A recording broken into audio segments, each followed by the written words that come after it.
Tudo bem, pessoal? Enfim, estamos retomando nossa gravação. No encontro anterior, a gente fez uma exposição um pouco mais ampla sobre a obsessão espiritual e a figura do obsessor ou perseguidor, aqui no nosso estudo do livro Diálogo com as Sombras, né? E hoje nós vamos tratar da outra parte, que é o perseguido, também chamado de obsidiado. A gente vai ouvir muito essa expressão atualmente, obsidiado. Para nós falarmos da obsessão e do obsidiado, o tema central é a lei de causa e efeito. A gente trabalhou bastante na última gravação a respeito da lei, dos motivos de uma obsessão espiritual. E o encontro de hoje, eu sinto que ele é um chamado para cada um de nós, um chamado de conduta, de comportamento e também de reajuste. Porque uma coisa é certa, não conheci e certamente não conhecerei uma só pessoa que não tenha débitos e compromissos e situações a serem reajustadas. Então a obsessão, ela é uma realidade. Todos nós passamos e passaremos por situações de obsessão espiritual. Então, essa figura do perseguido, do obsidiado, ela serve para todos nós. Então, eu entendo que o nosso encontro de hoje é muito importante para a gente entender. E eu não quero aqui criar um ambiente de terror ou de susto, dizendo assim, para quem não conhece a realidade de um centro espírita, dos trabalhos de desobsessão. Não quero que isso pareça pavoroso, que gere pânico. É realmente só chamar a atenção para uma coisa que existe, que acontece, mas que nós vamos trabalhar e vamos procurar lidar com naturalidade. Assim como a gente cuida das questões do corpo, né? Controla a pressão, quem tem distúrbio de pressão toma um remedinho. Enfim, assim como a gente procura manter o equilíbrio das questões do corpo, a gente vai também procurar os cuidados para as questões do espírito e da mente. Mas vamos falar mais aqui no campo da questão espiritual. Então vamos começar a entrar no texto. Capítulo 2.2.4 O perseguido. A vítima da obsessão é sempre uma alma endividada perante a lei. Então aqui a gente já chama atenção para a palavra dívida e saber que existe uma contabilidade divina das coisas boas e não boas, das ações positivas e das questões que necessitarão ser resgatadas.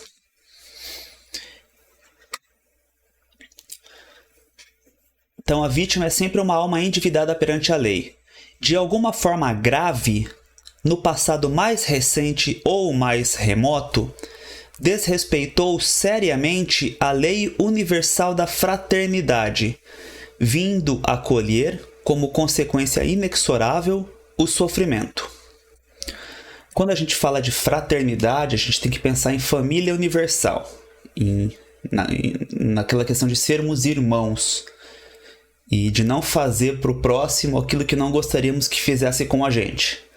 Então, quando existe algum distúrbio disso, quando a gente faz para o outro algo que nós não gostaríamos que nos ocorresse, basicamente a gente está violando a lei, está ferindo com o nosso dever de fraternidade e gerando um distúrbio que pode vir a ocasionar uma obsessão ou não.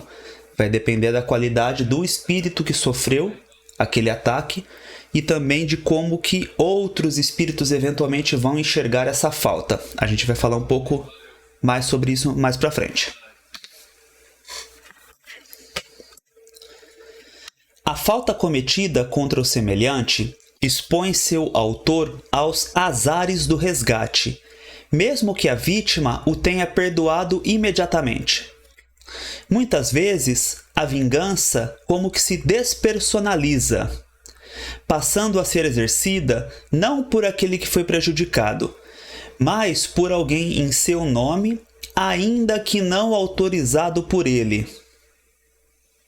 Isso aqui vai ser objeto de um estudo no próprio livro mais para frente, que o autor chama de juristas, e a gente já recebeu e tem outras anotações também doutrinárias, inclusive em obra do Chico, falando dos juízes. São espíritos que realmente se comportam na reunião mediúnica como se eles fossem magistrados, como se eles tivessem o poder, a autoridade e o direito de prestar contas, ou de exigir as contas, de exigir que a pessoa que violou determinada situação, que ela pague. E nós tivemos, até recentemente, há 1 ou 2 semanas, um caso desse na nossa reunião, em que o espírito se manifestava nessa postura de cobrador, e ele tinha condições de perceber na aura, na atmosfera, no campo das pessoas, dos espíritos desencarnados, mas também das pessoas, ele percebia sinais que denotavam hipocrisia. E ele tinha aversão à hipocrisia. Na verdade, ele cobrava uma postura de correção, de justiça, de caminho reto, na visão dele, das pessoas. Então, que as pessoas fizessem aquilo que elas falavam. Quando havia um falso moralismo e aquilo se tornava perceptível, a pessoa era vítima de influenciação do grupo integrado por esse espírito. A grande questão é que ele não tinha se dado conta de que existe a reencarnação. E foi feito um processo no qual ele tomou conhecimento das próprias faltas de reencarnações anteriores, de experiências anteriores dele. E ele percebeu hipocrisia dentro dele, falso moralismo dentro dele. E aquilo criou um distúrbio. Aquilo foi impactante a hora que ele percebeu que ele também era uma pessoa, um espírito hipócrita, se considerasse o seu histórico de reencarnações. Então foi algo muito interessante, porque ele foi fiel ao pensamento dele. Ele falou, olha, se eu também sou hipócrita, então agora eu vou ter que parar o que eu estou fazendo. Eu vou ter que reavaliar toda a minha forma de pensar. Eu não vou conseguir seguir a vida ou seguir os meus atos com essa postura. Então foi muito, mas muito interessante. E a hora que eu estava preparando o material e me deparei com isso, eu achei a oportunidade perfeita de comentar essa ocorrência. Então, se a gente for puxar para a lei de reencarnação, todos somos hipócritas devedores. Por isso que a gente está tentando, ou a gente deve tentar se melhorar. E saber que toda vez que a gente dá um passo para frente, que a gente cresce um pouquinho, aumenta a nossa condição, a nossa possibilidade de resgatar um pouquinho do que está mais para trás. Então, a gente pode pensar de 2 formas, né? A gente avança e melhora a nossa qualidade de resgatar o que ficou. Ou, por outro lado, a outra imagem é que não tem uma árvore com uma copa frondosa, uma copa grande, se ela não tiver raízes profundas. Então, a dualidade nesse caso, né? Que a gente vai expandindo, a gente vai tocando as 2 pontas, as 2 extremidades. Então, quanto mais a gente acessa ou a gente busca o bem, maior é a nossa condição, e vou acrescentar o nosso dever de entrar em contato com as coisas que precisam ser reparadas, ou com as sombras.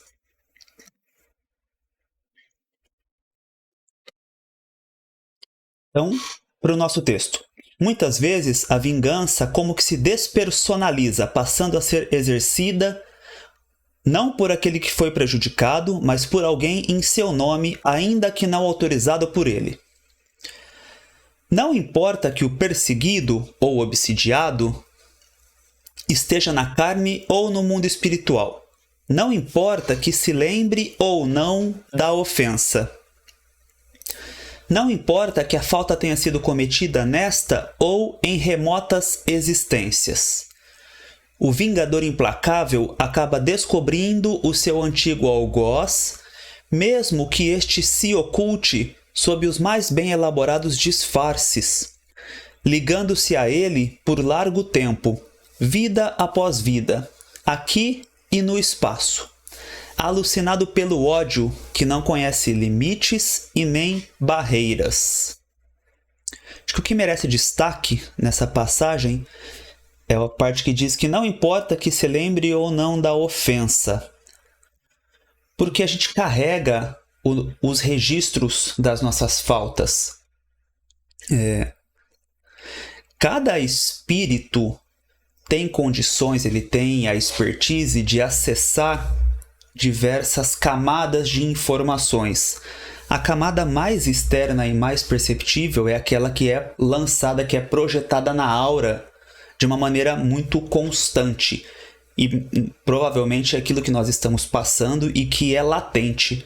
E até mesmo durante a encarnação, né, pessoa para pessoa, às vezes a gente olha e fala, nossa, você tá com uma cara de... E a gente muitas vezes adivinha o que está se passando porque tá explícito ali, tem muitos sinais. Então, também na esfera espiritual, a gente tem níveis de compreensão.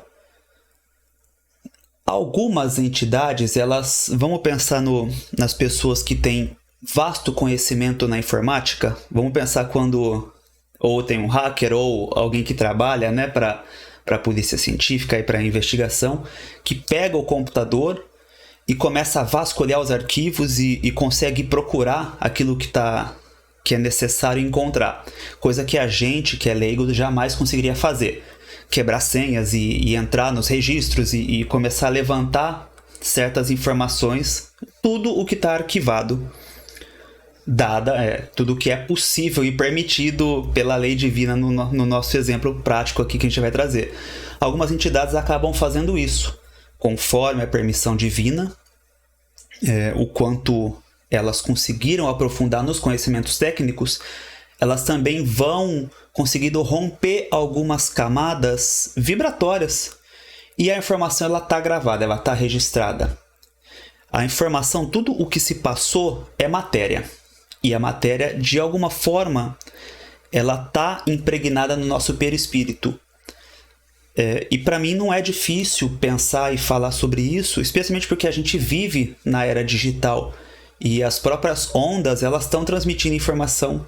Se você estiver vendo isso para uma internet de 4G, é o que está acontecendo.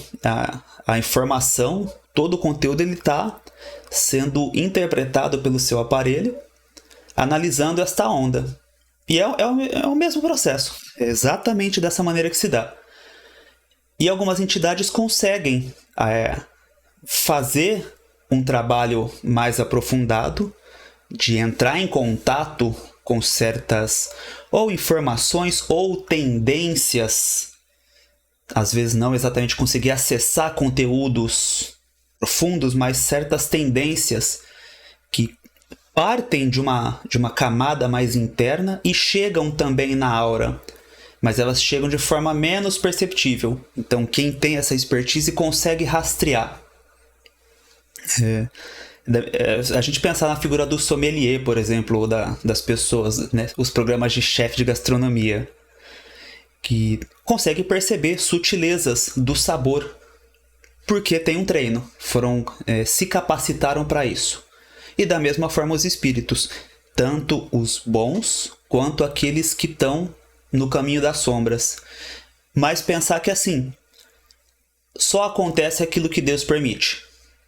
Então, se não tiver na permissão e na programação reencarnatória ou na programação de evolução de um espírito, se não tiver a permissão para que outros tenham acesso a certas questões, isso não vai acontecer. Porque senão, no fundo, nenhum de nós estaria de pé. Pelas questões que carregamos no nosso processo evolutivo, ninguém estaria de pé. Então, a misericórdia de Deus, ela entra nesse ponto em que diminui. Então, se se o registro é desse tamanho com a capivara que a gente fala, né? Se a capivara é imensa, a misericórdia de Deus consiste em diminuir e colocar o que é mais necessário, o que é mais importante nesta etapa para ser resgatado. Dependendo da evolução, outras coisas acabam até sendo anuladas porque a gente já superou as inclinações negativas.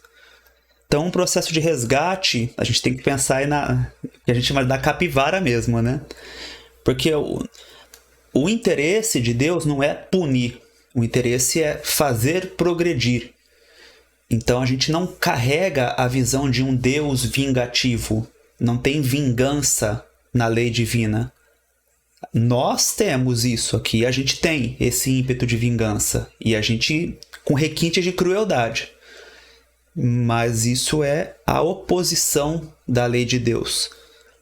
O intuito é que a gente progrida, que a gente cresça e se expanda no bem e que faça o bem para outras pessoas também auxiliando nas dores alheias. Então essa é a proposta de evolução que a gente aprende no cristianismo e mais propriamente no espiritismo.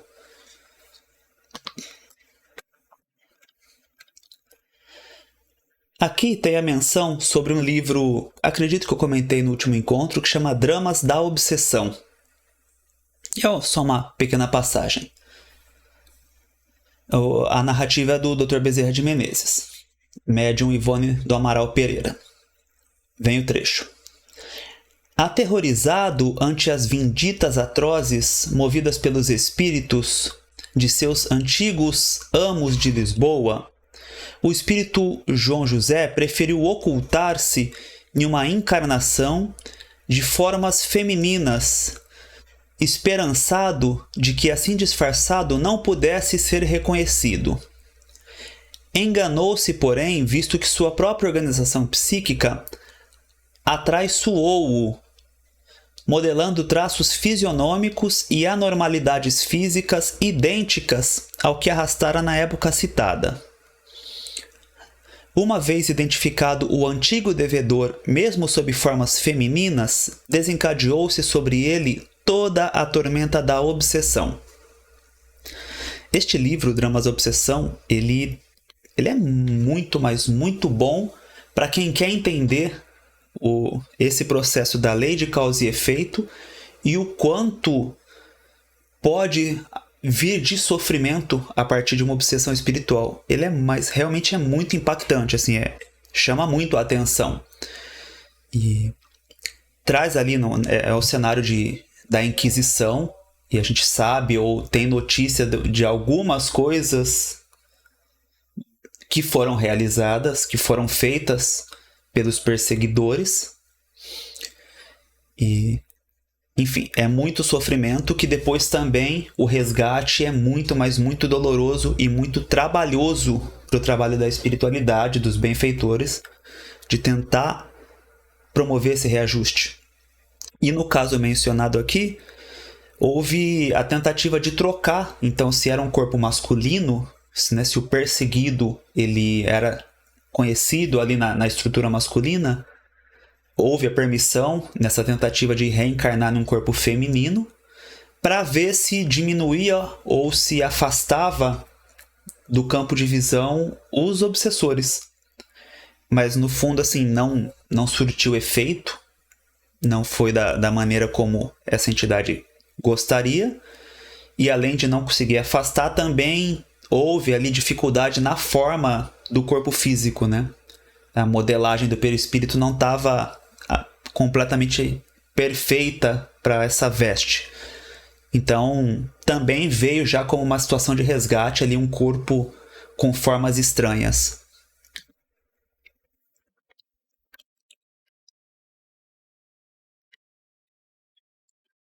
E voltando para o texto. Temos tido em nossa experiência direta casos semelhantes. Um foi particularmente doloroso e aflitivo porque os compromissos do obsidiado eram muito graves e suas dívidas kármicas acusavam reincidências lamentáveis, que o deslocavam da posição de ex-algoz para a de joguete impotente de implacáveis vingadores. Então aqui a gente tem chamando a atenção para que esse caso que vai ser mencionado, ele era um reincidente, então cometeu erros de mesmo teor em encarnações sucessivas. Que queira ou não, a gente traz essas tendências. A grande luta é a gente vencer as tendências negativas, as más inclinações. Então eu apelidei aqui de o caso do Inquisidor, que ele era um perseguidor de cristãos. E é legal a narrativa, eu vou passar talvez até mais corrido, mas achei que valeria trazer para a nossa gravação aqui, para o nosso encontro. Então, referente a este perseguidor, que agora era um obsidiado, em situação extremamente grave, ele estava encarnado, tá? Começamos a cuidar dele na esperança de minorar-lhe as dores, quando ainda é encarnado.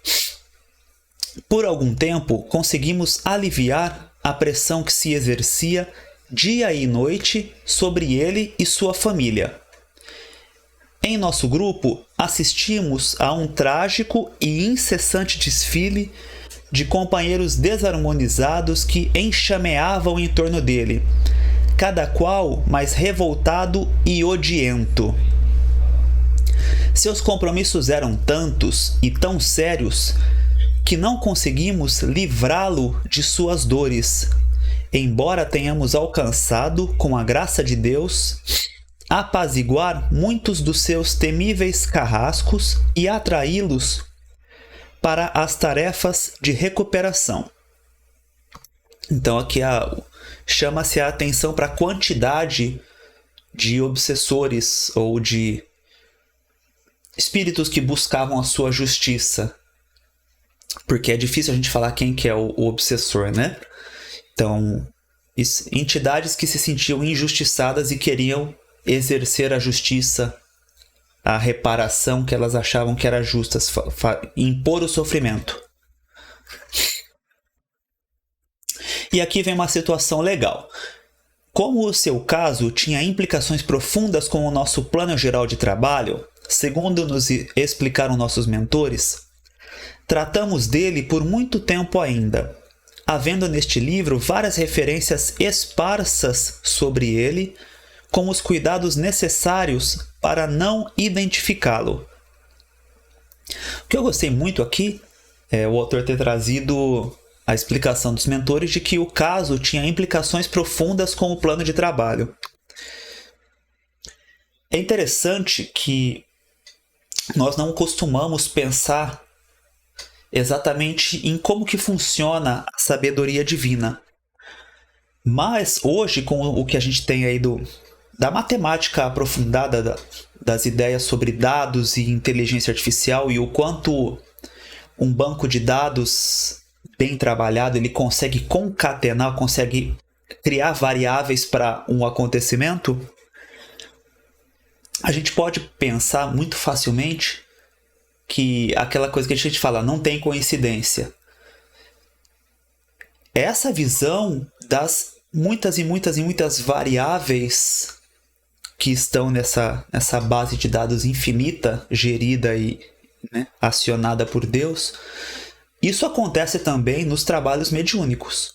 Então, a pessoa que chega em busca de uma ajuda, o espírito que é recebido, tudo aquilo que acontece, aquilo que a gente fala por intuição durante uma reunião, aquilo que nós falamos em um diálogo, tudo é pertinente a nós. Então a gente pode achar que está fazendo o trabalho para alguém ou para algum espírito, mas no fundo o trabalho de verdade ele é para nós.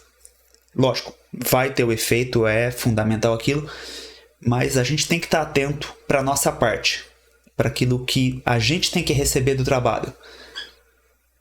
E pode escrever. Quanto mais a gente ficar atento ao que está acontecendo e trazer para a nossa experiência prática, maior vai ser a resolução das nossas questões.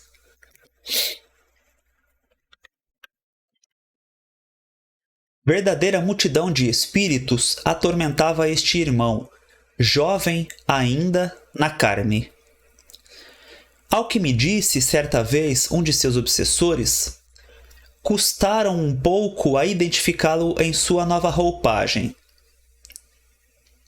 Uma vez, porém, localizado, reuniram-se em torno dele em um cerco implacável que durava as 24 horas do dia. Aqueles que ainda se sentiam com suas contas por ajustar com ele.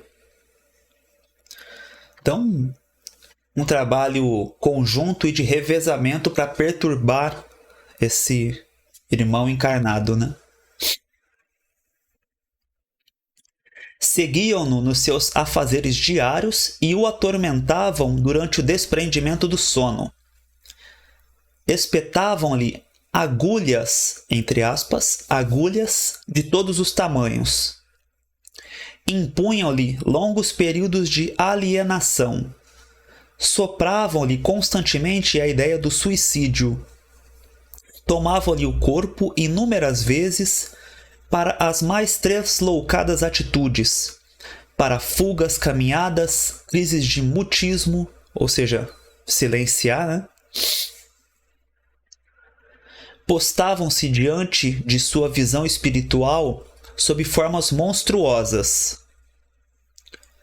Neutralizavam o efeito de intensivo tratamento médico e espiritual.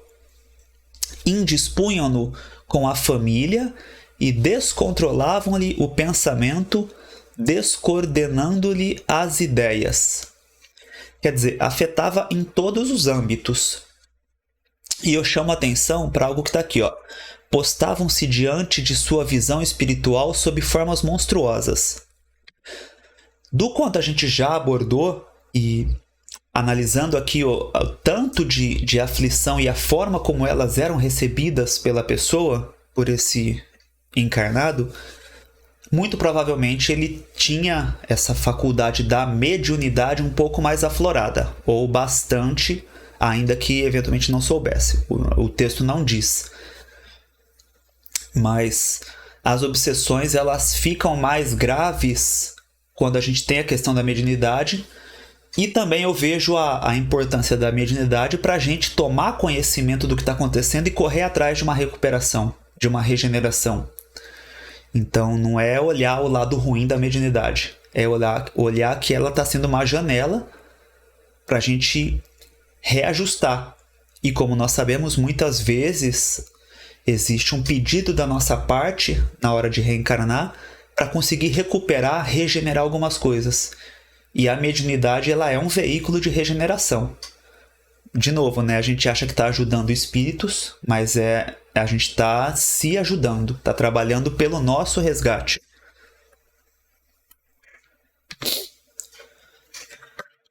Então são situações aqui sérias e de fato existem, posso dizer, de uma situação, duas situações que tenho conhecimento exatamente deste caso. Então não é só literatura, isso de fato acontece. Mas aí, lógico, cada pessoa tem o seu histórico. Nesse caso aqui era de um perseguidor de cristãos, né? Era de um... Aliás, perseguidor de outros, ele era um religioso aqui da Inquisição. Cada pessoa tem o seu histórico e a gente vê muitas marcas também, né, esses sinais que a pessoa sofre para quem violou, para quem escravizou, quem era senhor ou senhora de escravos e impôs ali os castigos. O resgate também é muito doloroso, mas muito. E posso dizer que já tive contato também, um outro caso, de uma pessoa que ela havia violado, havia tacado fogo em aldeias indígenas. E o resgate também era muito doloroso. Porque a gente tem que pensar especialmente nesses dois casos, né? De matriz africana e indígenas. Que eles trabalham né, com êxito na mediunidade. Então, seja ali o pai ou mãe de santo, ou seja na pagelança, mas são seres que têm esse contato com as forças, com as energias. Então, impor sofrimento a essas comunidades ou ser conivente com sofrimentos é atrair um processo de resgate doloroso. E acho que vale a chamada de atenção para hoje, para a nossa vida. Como que a gente se porta diante dessas comunidades, não pelo medo, porque assim, mas tem que ser pelo amor, pelo respeito. E saber que o resgate é muito doloroso. Até convém dizer que no livro Brasil, Coração do Mundo, Pátria do Evangelho, é mencionado que a proposta de Jesus era uma convivência harmoniosa entre os portugueses, os negros e os índios. Era que essa mistura de elementos, de tradições, que ela desse certo, mas a coisa não era para ser com a escravidão desse jeito. A proposta era outra, mas virou o que a gente viu. E o resgate é doloroso aqui no solo brasileiro.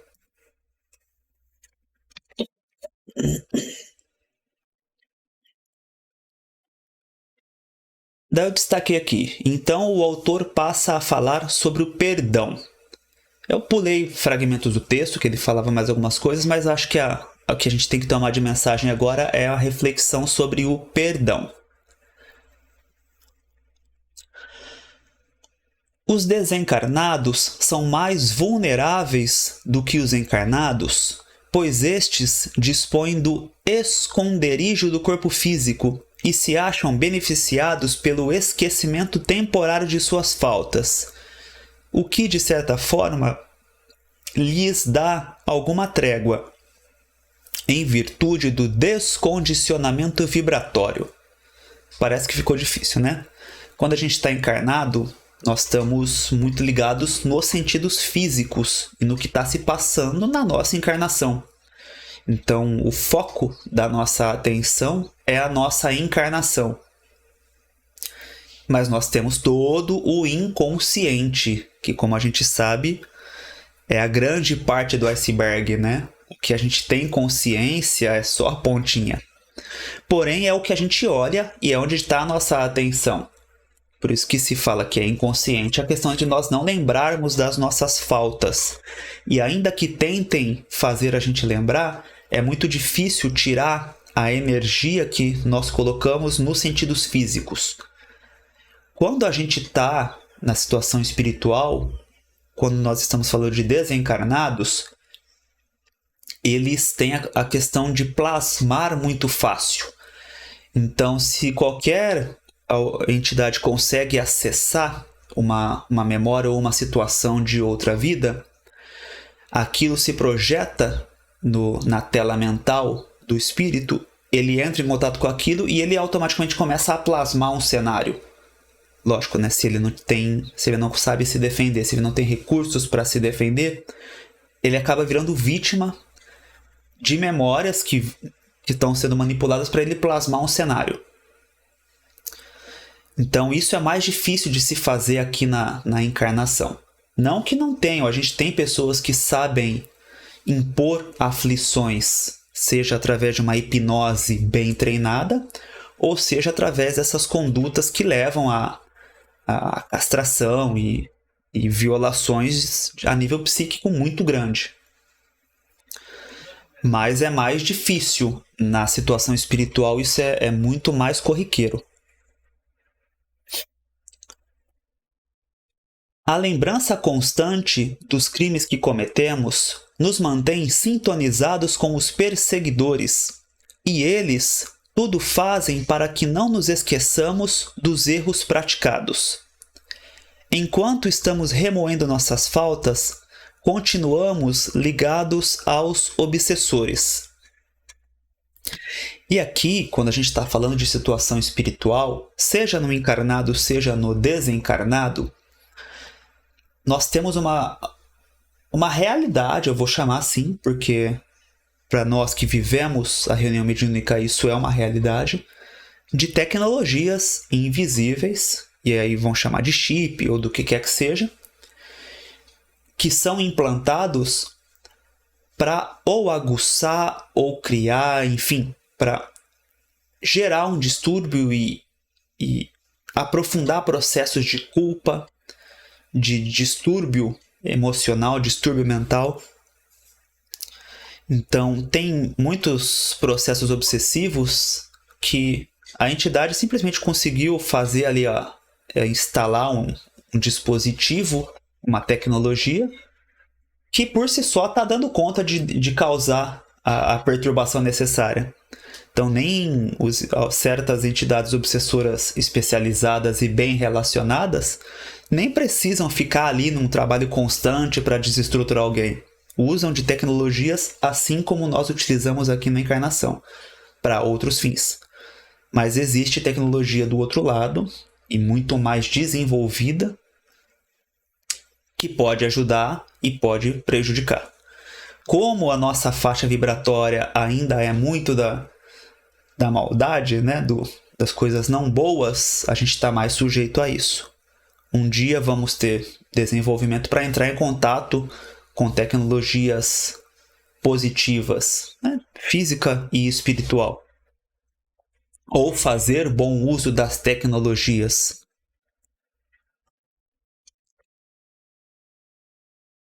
Enquanto estamos remoendo nossas faltas, continuamos ligados aos obsessores.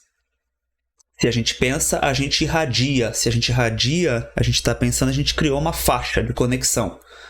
E na questão espiritual, você pensou, você plasmou ou você se conectou. Conexão é rápida, imediata. Devemos então esquecer tudo como se nada tivesse acontecido?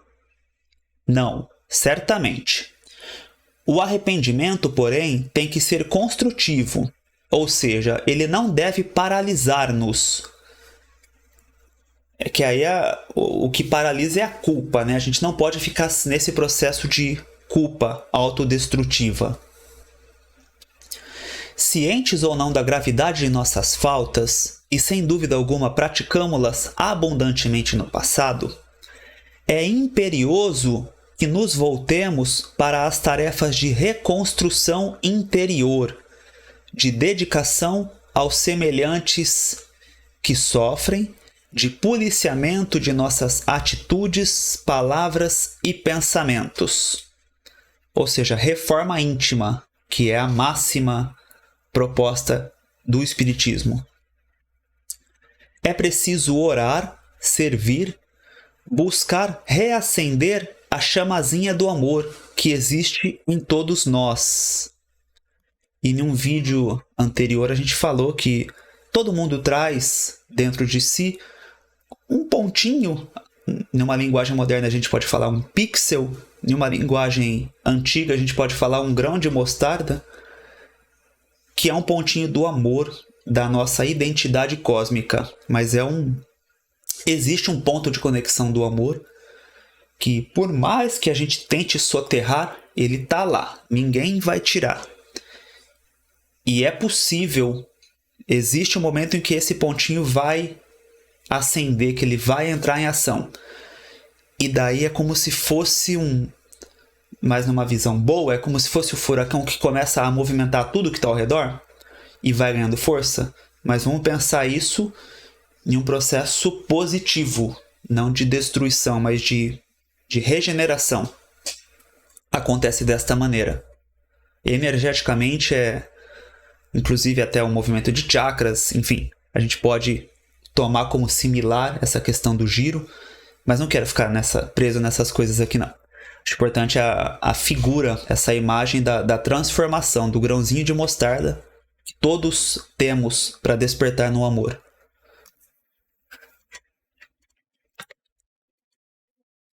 Vai e não peques mais, disse o Cristo.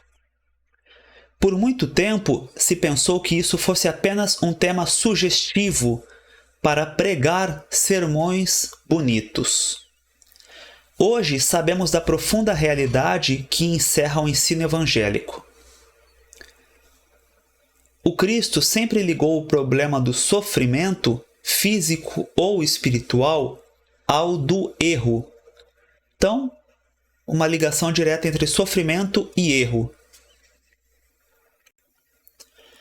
A questão é tão importante tão vital à problemática do espírito que Jesus a imortalizou no texto da oração dominical, Pai Nosso. Abre aspas. Perdoa-nos as nossas dívidas, assim como perdoamos os nossos devedores.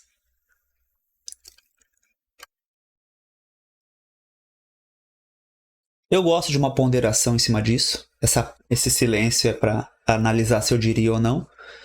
Mas eu gosto de enxergar o perdoa-nos as nossas dívidas como perdoamos os nossos devedores. A questão é, o perdão de Deus, ele está na medida do nosso perdão. Então, se a gente espera essa benesse, a atuação efetiva da misericórdia, nós precisamos oferecer às pessoas ou aos espíritos essa situação do perdão e da misericórdia. Tem até uma parábola que trata desse assunto também, da pessoa que teve ali, que foi perdoada pelas dívidas pelo Senhor, e aí ao tempo que ela foi perdoada, ela foi e cobrou o outro que estava devendo para ela. Então é ensinar isso, que a gente tem que oferecer o perdão que a gente está buscando. Ou a gente tem que perdoar buscando também o nosso perdão. É igual na matemática, joga de um lado, joga para o outro, mas é a mesma situação. Então é na mesma medida, eu analiso dessa forma, tá? Porque senão parece muito fácil, né? A gente fala, perdoei. Perdoou de verdade? Consegui perdoar de verdade? Então sempre que eu faço a oração do Pai Nosso, eu tento pensar desta forma, sabe? Me dê condições de perdoar para que eu possa receber o perdão. Isso é oração do Pai Nosso, essa passagem em Mateus, capítulo 6, versículo 12. Nos versículos 14 e 15 deste mesmo capítulo, Jesus é ainda mais explícito. Que se perdoardes aos homens as suas ofensas, também vos perdoará o vosso Pai Celestial. Mas se não perdoardes aos homens, tampouco o vosso Pai perdoará as vossas ofensas. E aí que tá, é na mesma medida. Sob as luzes da doutrina espírita, o texto adquire uma dimensão que antes não havíamos notado. É que o perdão que concedemos àquele que nos feriu não lava o ofensor do seu pecado, quer dizer, não retira o pecado do ofensor, mas ele libera o ofendido, que com o perdão evita que se reabra o círculo virtuoso do crime para resgatar o crime.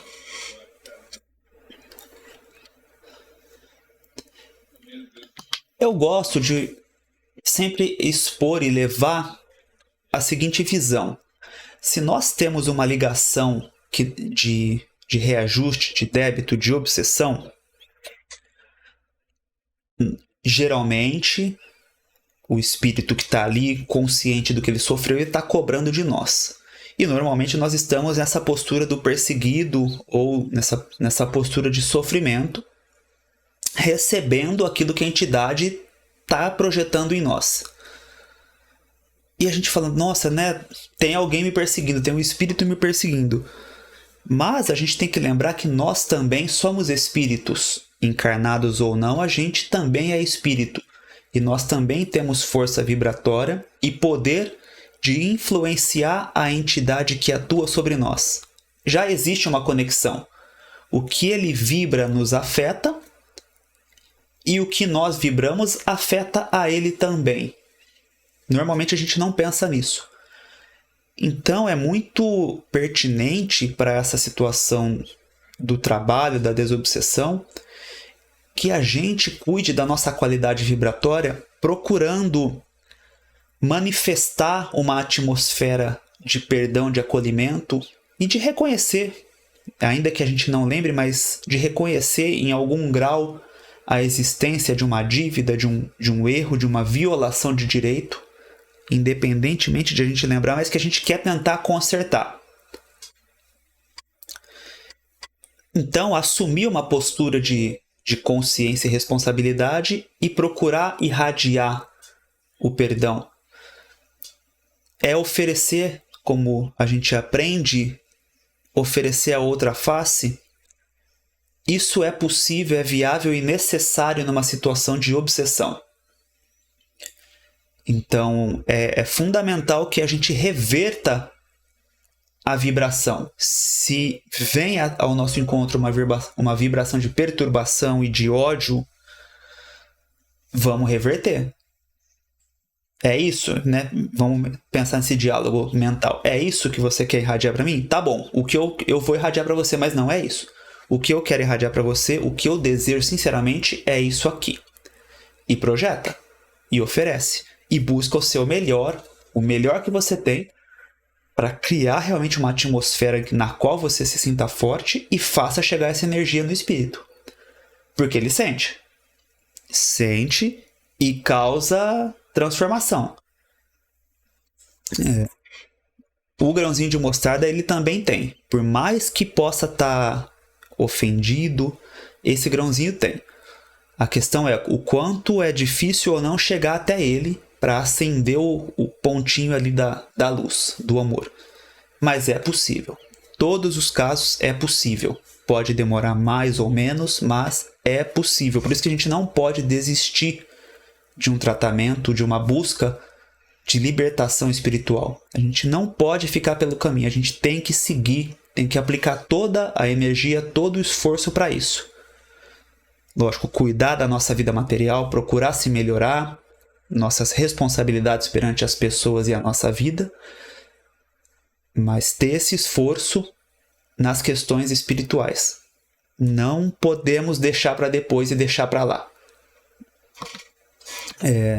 Se já é difícil durante a encarnação, após o desencarne vai ser muito pior, que a gente não vai ter aqui esse contato com os sentidos e com as energias densas para amortecer a nossa consciência.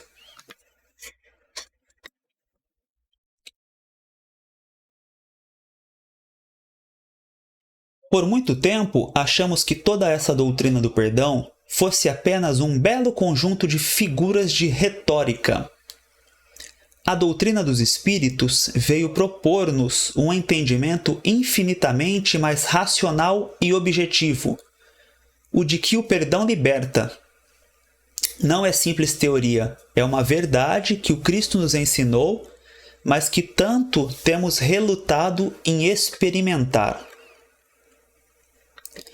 O obsidiado só pensa em livrar-se de seus adversários, a qualquer preço, mas se esquece ou ignora que ele também está em dívida perante a lei, pois de outra maneira não estaria sujeito à obsessão. O obsessor, por sua vez, procura punir o companheiro que o fez sofrer, deslembrado, ou seja, esquecendo que ele próprio criou com a sua incúria, com a sua desatenção ou com o seu desmando, com o seu erro, que ele criou as condições para merecer a dor que lhe é infligida. Julga-se no direito de cobrar, pensando assim cumprir a lei de Deus, para que a justiça, entre aspas, seja feita. Então, às vezes é difícil a gente falar sobre isso, mas não tem uma folha que cai que não é de conhecimento de Deus. Não tem uma dor que a gente passe, que a gente experimente, que não é de conhecimento e que de alguma forma não foi validada dentro dos cálculos das infinitas variáveis da lei divina. Não tem uma situação que não é permitida, que não é necessária e que não implique nesse processo de resgate ou evolução. Então, a injustiça, de fato, ela não existe. E a gente tem que se convencer disso. Se nós estamos no Espiritismo, começando, já há bastante tempo ou não, é fundamental que a gente se convença da justiça de Deus, da bondade e da permissão dele para tudo. Tudo que acontece é com a permissão. E isso vale para as dores que a gente experimenta e vale para as alegrias e para as coisas boas que a gente vem a experimentar também e adquirir e realizar.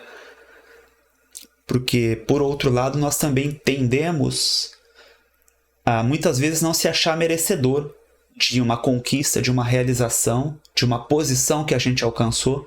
Então a gente tem aquela síndrome de vira-lata, de impostor, e a gente acha que não mereço, não é para mim. Mas a gente também tem que avaliar se aconteceu ou houve permissão divina. Lógico, toda situação em que a gente se eleva, um degrau ou um penhasco, tem as suas responsabilidades. Então não é só festa, não é só farra. Aumentou clássica frase do Homem-Aranha, né? Grandes poderes trazem grandes responsabilidades. Isso é muito marcante. E a gente tem que ter consciência também. Mas pensar nesse sentido de que existe permissão divina também para coisas boas. Não vamos ficar presos só no lado negativo da lei de causa e efeito ou dessa grande matemática divina das possibilidades.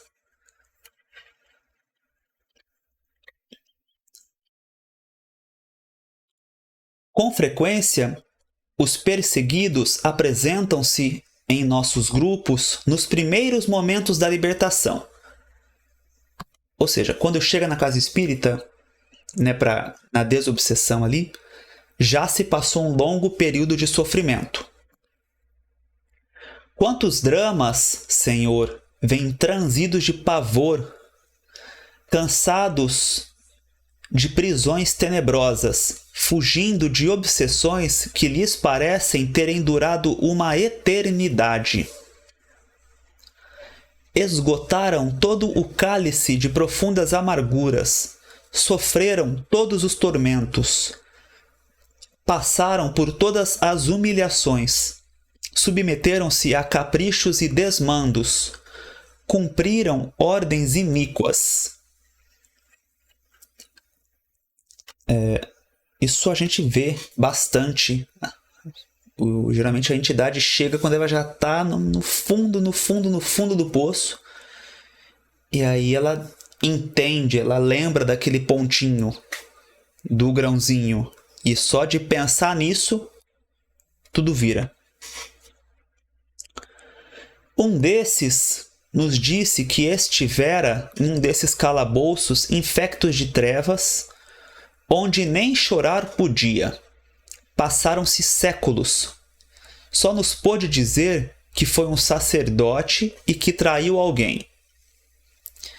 Sente agora o peso de um enorme arrependimento, e quando convidado a orar comigo, não tem coragem de dirigir-se a Deus, pois se julga o último dos réprobos. Ou, na nossa linguagem atual, a última bolacha do pacote. A muito custo consegue murmurar uma palavra: Jesus. E fala baixinho consigo mesmo: que sacrilégio, meu Deus! Eu achei essa passagem, essa parte mais tão forte. O quanto que tem poder esse nome, esse pensamento, essa invocação, Deus e propriamente a figura do Cristo. E se a gente for parar para pensar seriamente, né? Muitas vezes a gente também se coloca nessa postura de vergonha diante de coisas que a gente fez ou que nós tomamos consciência de tempos antigos. Então, tem que ter coragem e desejo de se melhorar e saber que Jesus não é como a gente que guarda a mágoa. A gente não precisa ter esse medo ou essa dificuldade de buscar a reparação ou a conciliação com Ele. É saber que Ele está lá e está aguardando o nosso processo. Então, muitas vezes a dor é tanta, o sofrimento é tanto, a culpa, o peso é tanto, que a gente não tem coragem. E é comum a gente ouvir também, quando o processo obsessivo se instala, né? ou quando nós estamos ali acompanhando um processo obsessivo e participando de alguma forma, nós termos dificuldade, por exemplo, de ler o evangelho, de fazer o evangelho em casa. Como se a boca não articulasse as palavras, como se a gente não quisesse pegar o livro, não quisesse. A gente quer qualquer outra coisa, mas chegou a isso, não quero, uma vontade de dormir, uma preguiça, não consigo nem falar, não quero. Esse é o momento de a gente dar o testemunho da nossa coragem, da nossa confiança.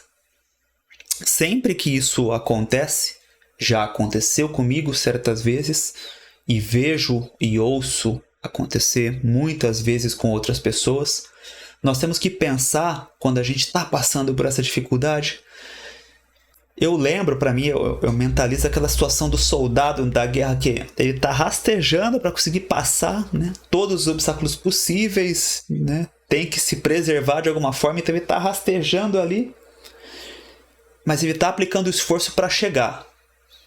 Por mais lento, difícil, penoso que seja, está seguindo, está avançando.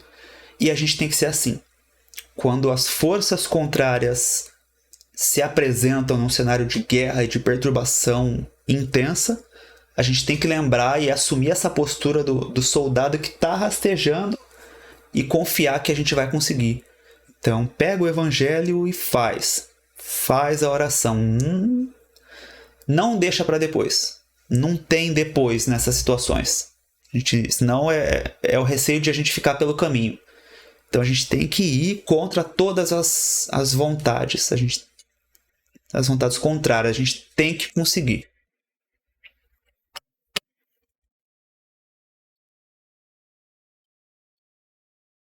Aí eu destaquei mais um trechinho do texto. Das impressões no perispírito. Então vamos, outro caso. Outro, também egresso de um calabouço, não conseguia articular a palavra. Fazia-se entender por gestos. Trazia um peso na cabeça que o obrigava a manter-se curvado sobre si mesmo, e além de tudo estava cego. Um terceiro apresenta-se com as carnes roídas pelos ratos e baratas. Tudo entre aspas, tá? Carnes roídas pelos ratos e baratas, após um longo período de reclusão. Quase todos trazem ainda no perispírito os estigmas de suas penas, a cegueira, deformações e mutilações, e na mente a lembrança de torturas e horrores inconcebíveis. Lembrando que a gente falava, nós plasmamos e a gente se acomoda a essa situação e começa a achar que nós somos aquilo. E nós temos e vamos ficar com aqueles problemas. Porém, subitamente, ao cabo de agonias seculares, durante as quais resgataram-se por meio da dor, subitamente escapam a sanha dos perseguidores. Tornam-se inacessíveis aos seus processos, evadem-se das masmorras e libertam-se do domínio magnético sob o qual se encontravam. Quer dizer, de repente, todo o processo de aflição, de aprisionamento, de dor, de repente esse processo desaparece. Em suma, a lei disse, basta. Aqui até mesmo o mais terrível perseguidor tem de obedecer, ao assistir impotente à escapada da vítima. Chegou ao fim o processo corretivo e reajustador. Antes era impossível, ninguém conseguia interromper o curso da dor. A questão é,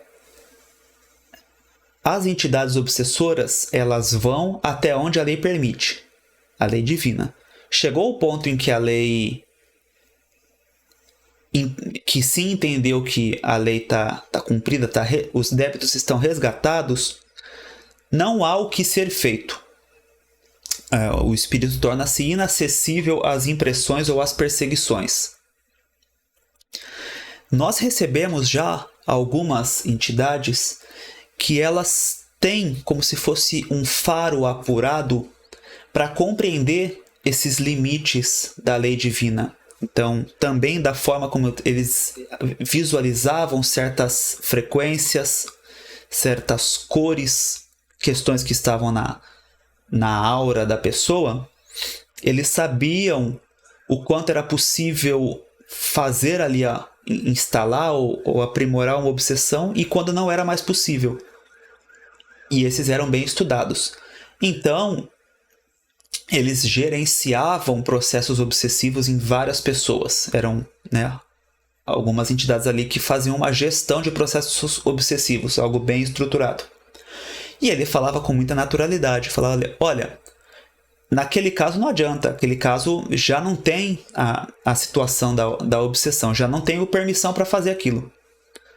Então, como ele era um gestor, ele se colocava dessa forma. Entendia como, tá bom, uma perda, tudo bem, vamos para outro. Aplica os recursos de obsessão em outro. E é uma comprovação, uma manifestação que nós tivemos que está exatamente dentro disso. É o basta. Não tem mais espaço na lei divina para que aquela obsessão continue. E aqui a gente, ao longo do texto, e agora novamente, eu lembrei muito do livro Nosso Lar, da situação do André Luiz, que a hora que ele fez a oração foi a hora do basta. Ali que, ao menos naquele momento, veio o socorro e ele foi ali acolhido e retirado daquela região umbralina mais densa. Este é o exemplo vivo da experiência mediúnica. Espíritos superiores e já redimidos seguem-no os passos, até mesmo as profundezas da dor mais horrenda, sem poderem interferir senão com uma prece ou uma vibração amorosa. Pois o pobre companheiro transviado nem mesmo a presença dos amigos maiores pode perceber. Chegado, porém, o momento, tudo se precipita, ou tudo acontece. Os mensageiros do bem estão apenas à espera de uma prece, ainda que somente esboçada, de um impulso de arrependimento, de um gesto de boa vontade ou de perdão. Lembram-se da advertência do Cristo? Reconcilia-te com o teu adversário enquanto estás a caminho com ele, para que não te arraste ele ao juiz, e o juiz te entregue ao oficial de justiça e este te ponha no cárcere. Digo-te que não sairás de lá, do cárcere, enquanto não tiveres pago o último centavo. Lógico, é uma tradução adaptando o texto para a nossa linguagem moderna, Não está bem claro? E muitos ainda acham que o Evangelho é só literatura, ou só poesia, ideal inatingível. Razão de sobra teve Kardec para optar pela adoção da moral evangélica, pois há mais sabedoria e ciência nos textos ali preservados, ou seja, na moral evangélica, do que em todos os tratados de psicologia jamais escritos e nos que ainda se escreverão. Deixa eu só colocar, acho que é importante subir um pouquinho de novo, nessa situação que você não sai do cárcere enquanto não tiver pago o último centavo. Não sei se ficou muito claro, mas aqui o autor está querendo dizer de novo sobre a lei divina. Uma explicação de Jesus à época, da forma que foi possível para falar sobre a lei divina, e que as aflições e as dores e as obsessões, elas vão até o limite da nossa dívida, da nossa necessidade. Atingido este ponto de pagamento e de regeneração, de processo de mudança, essas dores, essa prisão, ela vai se encerrando, a gente vai se libertando. E o alívio é muito grande e muito rápido. Lógico, a gente ainda vai ter, né? Tem processos de aperfeiçoamento que se dão ao longo de muito tempo. Mas só de libertar as situações que afetam nossas energias, o bem-estar já é muito, mas muito grande. Então, voltando aqui para o enfoque de que os tratados de psicologia jamais vão abordar da forma como trouxe ali a psicologia de Jesus, né? A problemática do ser humano, suas complexidades e seus mecanismos de reajuste estão inseparavelmente ligados aos conceitos fundamentais da moral. Um dia, a psicologia e a psiquiatria descobrirão o Cristo. Aqui não tem como não lembrar da obra da Joana de Ângeles pelo Divaldo. E tem um livro específico, Jesus, o Terapeuta Divino, a Terapia do Amor. A Terapia do Amor, com certeza. Outros títulos agora não consigo expressar com exatidão. Mas Joana de Ângeles colocando Jesus como o grande psicoterapeuta. E toda a obra dela dessa série de psicologia, é neste olhar de extrair das parábolas, das mensagens de Jesus, ou dos ensinos pertinentes e que se encaixam no cristianismo, extrair a função psicológica e o quanto isso é importante para o trabalho do psiquismo. Então ela coloca Jesus como o excelso terapeuta, enfim, o primeiro e maior nesse campo, né? E eu achei legal porque o texto reforça essa visão que ela hoje é muito bem trabalhada pela Joana de Ângeles. E assim a gente encerra o nosso capítulo de hoje. O próximo capítulo será sobre deformações. A gente já falou um pouquinho disso, né, do perispírito, quando falou de cegueira, esse tipo de coisa. Mas será um capítulo dedicado a isso, a analisar como se dão essas deformações, em que implica, como chegamos nisso. E eu quero deixar a indicação, no vídeo anterior eu falei, mas acho importante reforçar, para quem gosta de acompanhar os casos obsessivos, este livro aqui, ele é muito bom. Ele é mais técnico, ele é mais denso, mas ele é muito bom. O livro é Transtornos Psiquiátricos e Obsessivos. E é legal porque ali tem pelo menos uma meia dúzia de diálogos. Então, relatando ali como que se deu a comunicação da entidade, né, do espírito sofredor ou perseguidor, na reunião mediúnica, ou mesmo perante os guias espirituais. E é muito legal, tem uma estrutura de raciocínio bacana, como que se desenvolveu ali o papel para atuar, para persuadir o espírito, para despertar ele para a realidade. E é muito bom. E esse livro traz muitas questões sobre as causas das nossas aflições também. Todos esses diálogos que acontecem no livro, ele nos dá o porquê. Então, fala sobre a lei de causa e efeito. E acho muito relevante, é um livro que vale muito a pena. Então, encerramos o nosso encontro de hoje. Agradeço sua atenção. Um vídeo um pouco mais longo de novo, 1h e 8 minutos, mas espero que tenha sido proveitoso, que o tempo tenha passado de uma maneira gostosa. E agradeço muito a atenção, a confiança, deixando o convite para acompanhar os conteúdos. A gente não está conseguindo produzir muita coisa, mas estamos fazendo o que é possível e o que a gente realmente consegue e tem autoridade ou um mínimo de experiência, um pouquinho de experiência para falar. E está sendo bom trabalhar dessa maneira. Aos pouquinhos, vivenciando, experienciando, para a gente poder falar com alguma propriedade ou algum lastro. Temos as práticas de meditação. Eu procurei fazer uma numeração correta, então deixei de uma maneira sequencial.